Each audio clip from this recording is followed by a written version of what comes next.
Live from Lincoln Center is made possible by a major grant from MetLife, the company that's committed to help you achieve financial freedom. Have you met life today?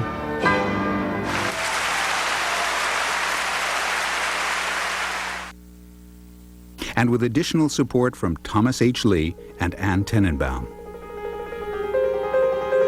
The Robert Wood Johnson Jr. Charitable Trust, dedicated to enriching the lives of all Americans through medical research, education, and the arts. The Robert and Renee Belfer Family Foundation. The Fan Fox and Leslie R. Samuels Foundation.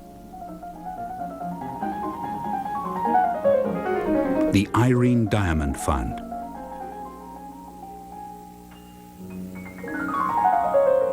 And the National Endowment for the Arts.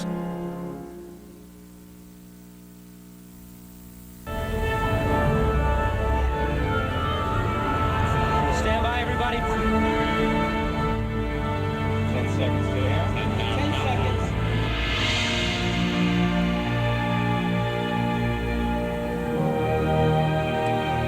Live from Lincoln Center, welcome to another in our series of live performances from the stages of Lincoln Center for the Performing Arts in New York City. I'm Fred Child.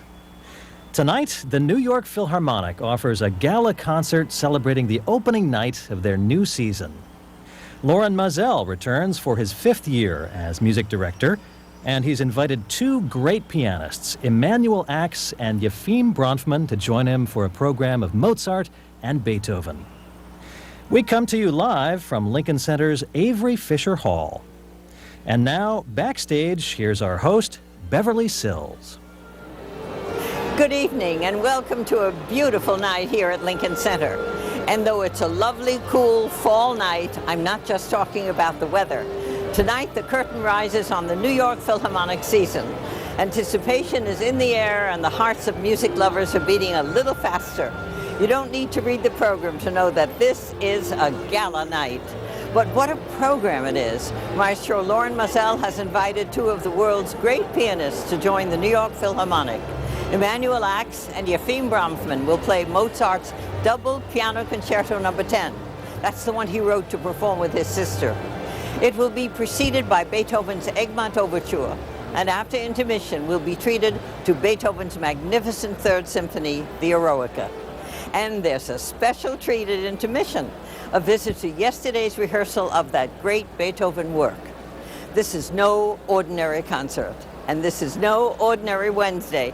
This is New York, and this is the New York Philharmonic, and this orchestra doesn't simply show up after summer to get back to work. They light up Lincoln Center and fill the air with glorious music and excitement you can feel here. And the glorious music is about to begin. Welcome to opening night. And Beverly is right. There's a sense of almost electric anticipation as concertmaster Glenn Dicterow tunes the New York Philharmonic. And we are just moments away from the opening of the New York Philharmonic season. Heroic music by Beethoven on the way, his Symphony No. 3, which he called the Heroic Symphony, the Eroica Symphony. Beethoven's Egmont Overture as well, and the elegant, playful wit of Mozart, his concerto for 2 pianos. And as Beverly mentioned, coming up during intermission, that rare behind-the-scenes view of what goes into making a great concert. Lorin Maazel and the New York Philharmonic at rehearsal yesterday, relaxed in their jeans and street clothes. Lorin Maazel coming out now to open the season of the Philharmonic.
The New York Philharmonic on their feet, the audience on their feet, with the traditional opening of the season from Avery Fisher Hall at Lincoln Center. Music director Lorin Maazel singing along, and the audience singing along as well. Music by Beethoven is coming up next, his Egmont Overture. The Egmont Overture, essentially an 8-minute insult aimed at Napoleon.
The Egmont Overture by Beethoven. Lorin Maazel conducting the New York Philharmonic and taking bows from this audience at Avery Fisher Hall at Lincoln Center. The Egmont Overture by Beethoven and more heroic Beethoven is on the way in the second half of our concert. In fact, the symphony Beethoven called the heroic symphony the Eroica Symphony. Beethoven's Egmont Overture, written for an 1810 production of a play by Goethe. Count Egmont, a brave Dutch freedom fighter in the play, battling Spanish tyranny, and putting on that particular play when Napoleon had most of Western Europe under his boot, could only have been meant as a jab at Napoleon.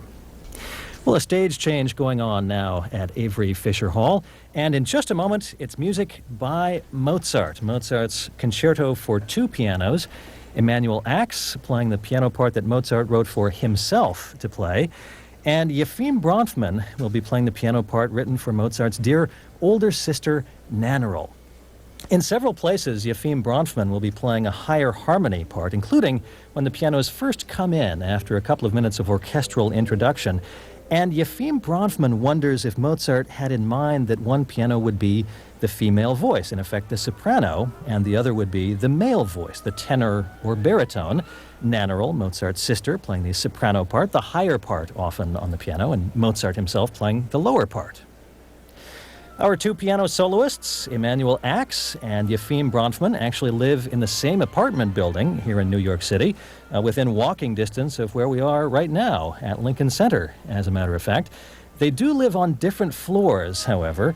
Yefim Bronfman joked that they could rehearse for tonight simply by throwing their windows open. In fact, they got together in Emanuel apartment, where there are two pianos side by side, arranged just as they are on stage, with the keyboards facing away from each other so the pianists can face each other, and you'll see moments when Emanuel and Yefim Bronfman are looking intently at each other and giving cues to each other. They can't see each other's hands on the keyboards, but they'll make a lot of eye contact over the course of this performance to make sure they come in exactly together. Music of Mozart is next, and we'll go back to Beethoven for the second half of the program. Beethoven's Symphony No. 3, his Eroica Symphony. And be sure to stay with us during intermission because we have a rare behind-the-scenes view of a rehearsal of that piece recorded just yesterday, and we'll see that rehearsal right before the performance of Beethoven's Symphony No. 3.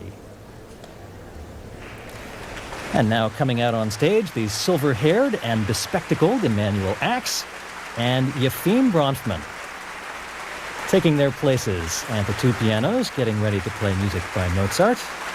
Emanuel shaking hands with first violist Cynthia Phelps, and Lorin Maazel on stage.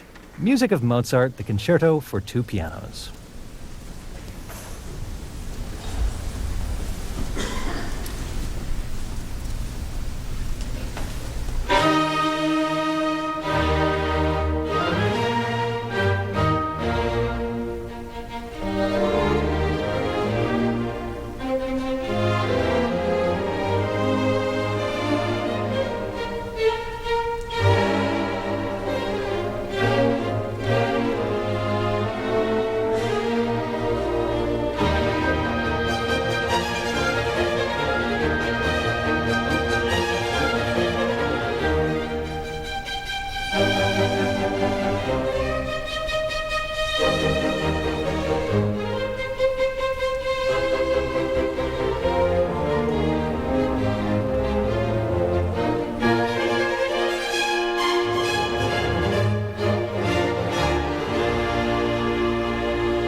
Music by the young Mozart, his Concerto No. 10 in E-flat major for two pianos.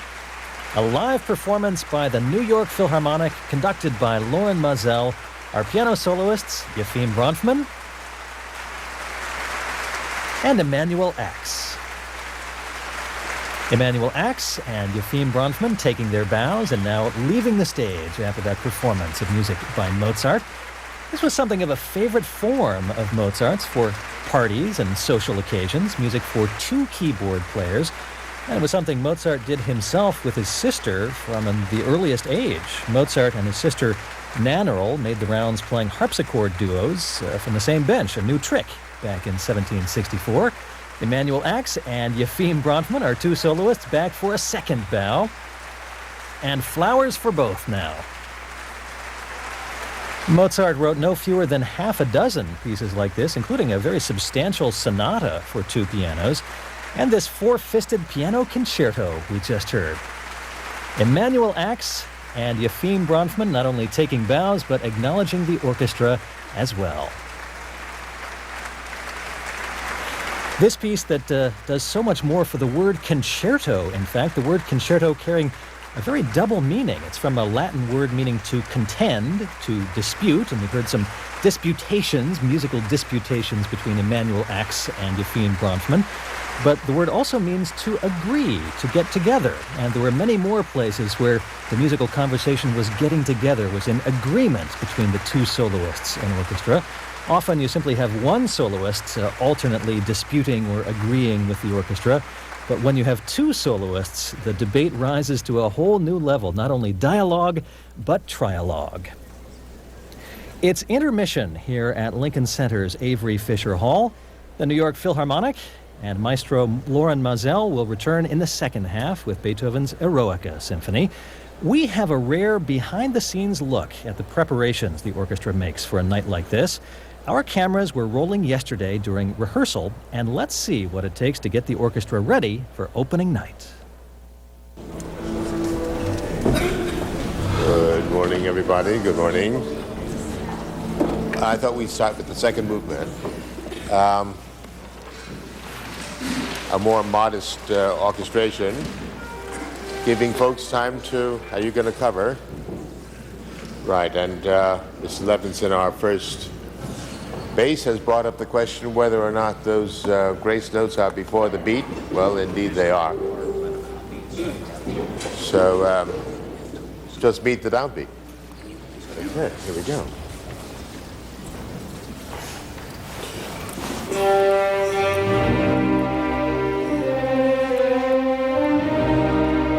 Yeah, but just a little further before the beat.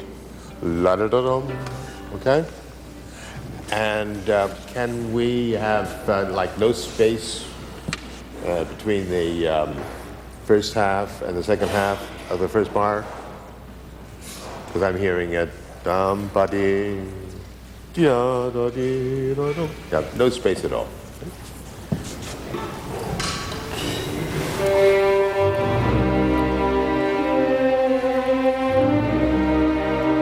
Let's have it again. Yeah, it's la-ga-da-dum, 2, 3, ram-ba-da-da-dee.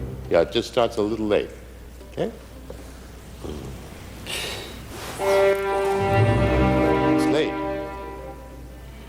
Ba-da-da-dum. I mean, it's really on the. Let's figure this out. Like at the last 16th of the bar. Okay.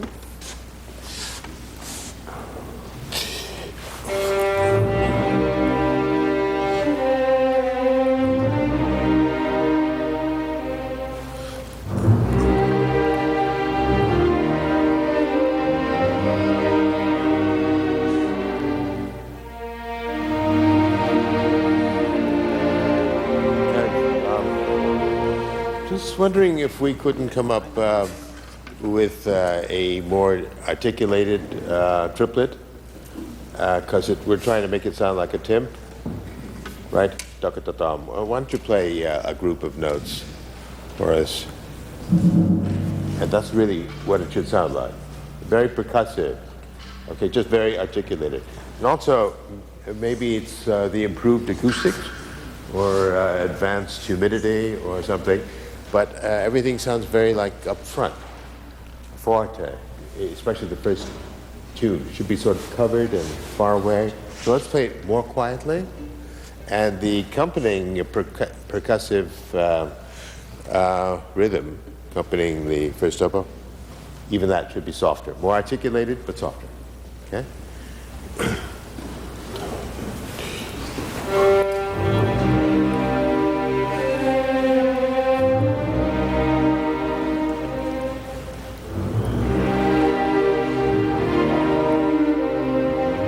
Second one. Vivo.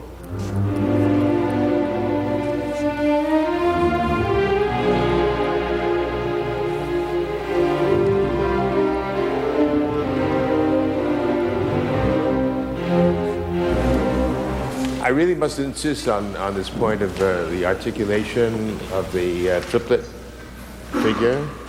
The problem is that many of us are simply moving the bow back and forth, yatatatam, rather than with a tight knuckle. Exactly, yatatatam. It's a kind of bowing that's kind of gone out of fashion. So why don't we just extract one of those triplets, just as an example, someplace. Perhaps the, here we go.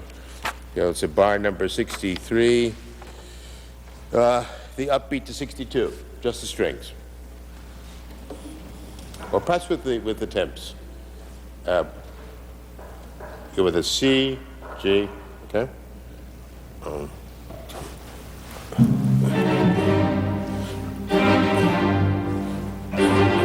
Right, it's a different sound. It's also more menacing. This is, after all, a funeral march. So let's move on to the, like 2 bars before the maggiore. Oh, and the G, A, B, entirely different sound, okay? Maggiore, it's like a major key, and there's some hope, maybe. Life after death, or I don't know what he was thinking of at this moment, but in any case, it should be an entirely different sound. Very aerated, okay?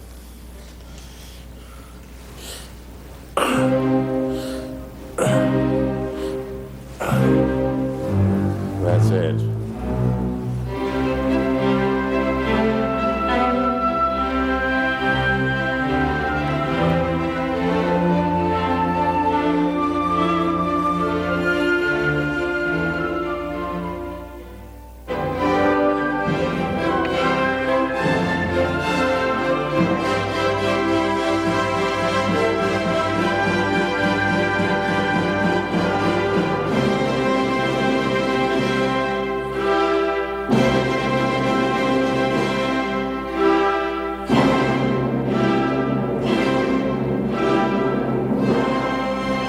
Right. Again, for some of the younger colleagues, we're holding that C natural for a full 8 forte. And then it's like falling off a cliff. Just bomb. Okay? Hand over mouth. Just stop the sound instantly. Can I ask? You certainly may. At bar after C, when we start our... Right. Do you want that also the martelé stroke at the tip, or should we be in the middle? Well, I would prefer like in the upper half of the bow, because you're buried. It's too soft a sound, but you're caught between the first and second viols and cellos. In order to cut through, we need more punch. So on it's too soft an attack in the middle of the bow. Okay? Just the strings, the forte piano. Okay? So we use about half the bow for 1/8 of that half note. Okay? And then we just stop dead in our tracks.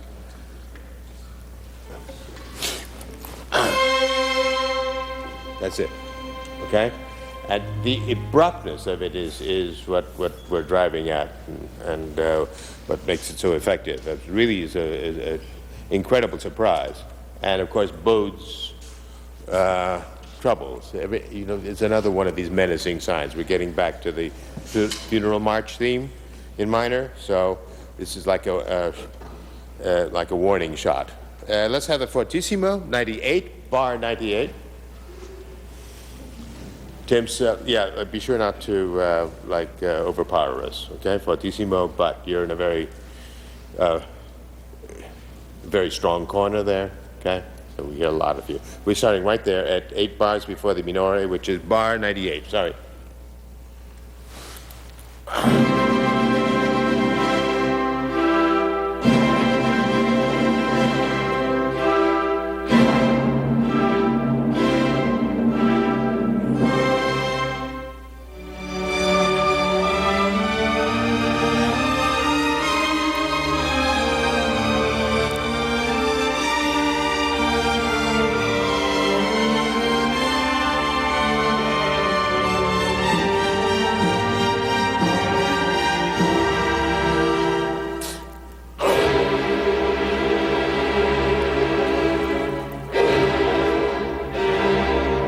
Note as long as possible before you break, and hit the note with the bow already placed on the string, rather than sort of falling on it from a height. Falling on the string with the bow from a height, like after the downbeat. This is letter E. Okay. Now, cut off, and then the third beat, you have plenty of time to get the bow on the string without making the sound, making the note sound. Ding, pow, and then it's like a rifle shot. Okay, so let's have that rifle shot, which is the third beat of letter E, just the strings. Well, no one else playing anyway. Okay, no, from the third beat. The third beat itself, with the bow already on the string, and then just pull it.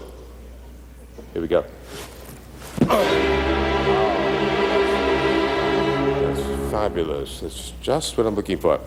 Like 1 bar before E, 1 bar before E, Edward, the entire orchestra, everybody at this time, with the string.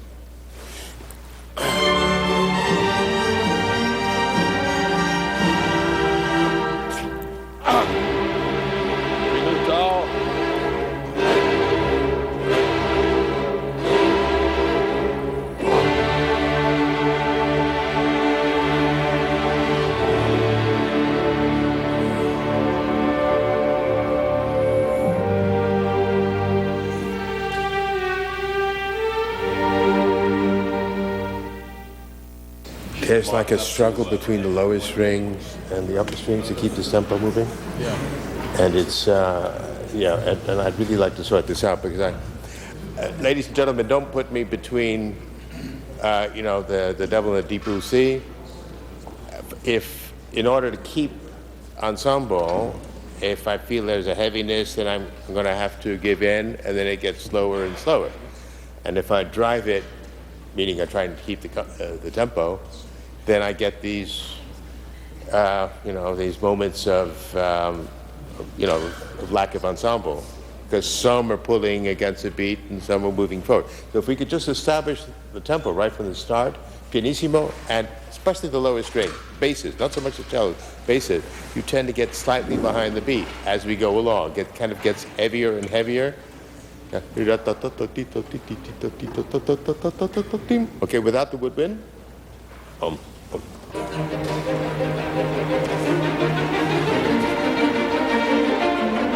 Keep going now without me.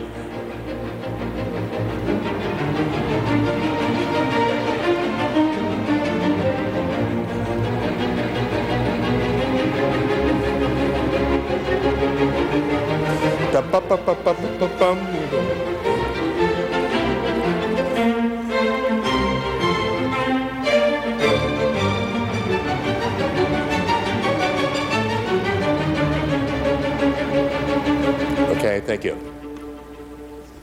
Well, the art of conducting is to make yourself superfluous, but not right away.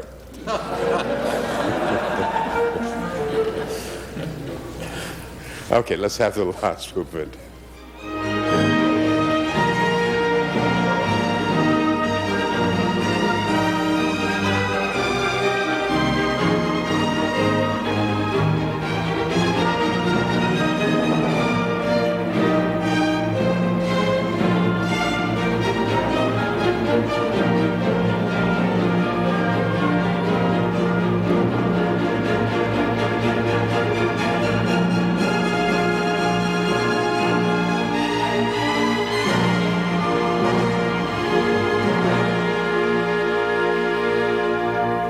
do make more of that descending chromatic line. You do have it written. One of the horn parts it's written perhaps in the bumper. Because it's a great line. The chromaticism and Beethoven weren't always the best of friends, and when he uses it, he means it. It's a great moment. Not too much bow, like concentrated energy, so you get it's a great moment. Okay, 330, bar 330.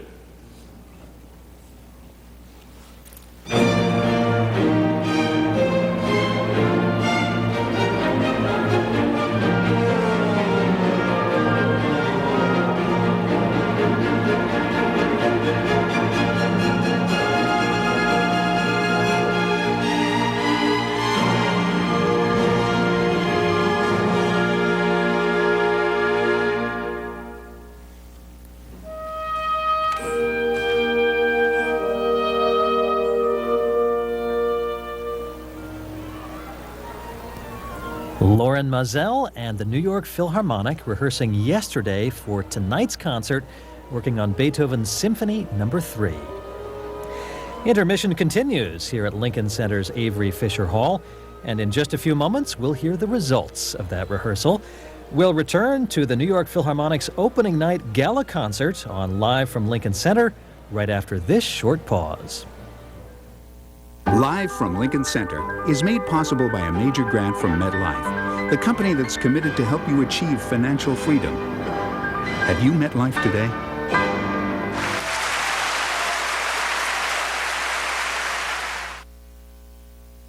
And with additional support from Thomas H. Lee and Ann Tenenbaum. The Robert Wood Johnson Jr. Charitable Trust, dedicated to enriching the lives of all Americans through medical research, education, and the arts. The Robert and Renee Belfer Family Foundation.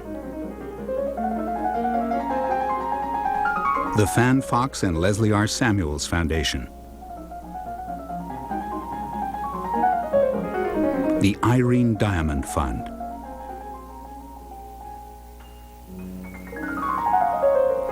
And the National Endowment for the Arts.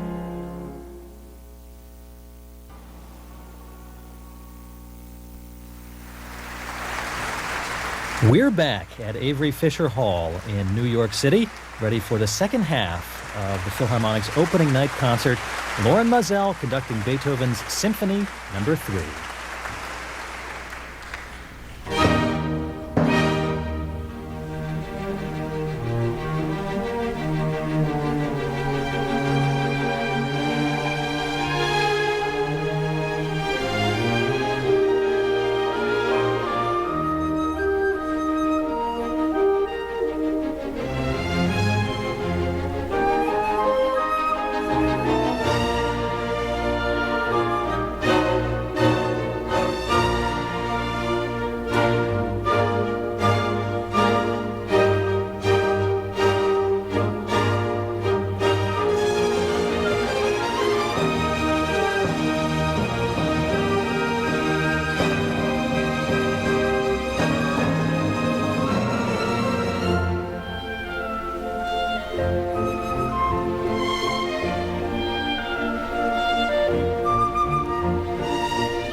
The Symphony No. 3 by Beethoven, the Eroica Symphony, a live concert performance by the New York Philharmonic, conducted by their music director, Lorin Maazel.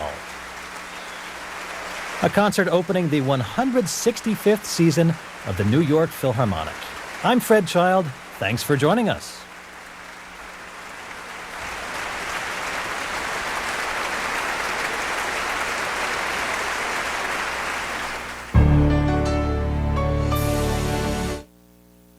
Live from Lincoln Center was made possible by a major grant from MetLife, the company that's committed to help you achieve financial freedom. Have you met life today?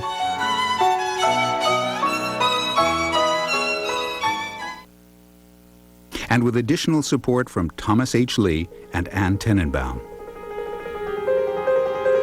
The Robert Wood Johnson Jr. Charitable Trust, dedicated to enriching the lives of all Americans through medical research, education, and the arts. The Robert and Renee Belfer Family Foundation. The Fan Fox and Leslie R. Samuels Foundation. The Irene Diamond Fund.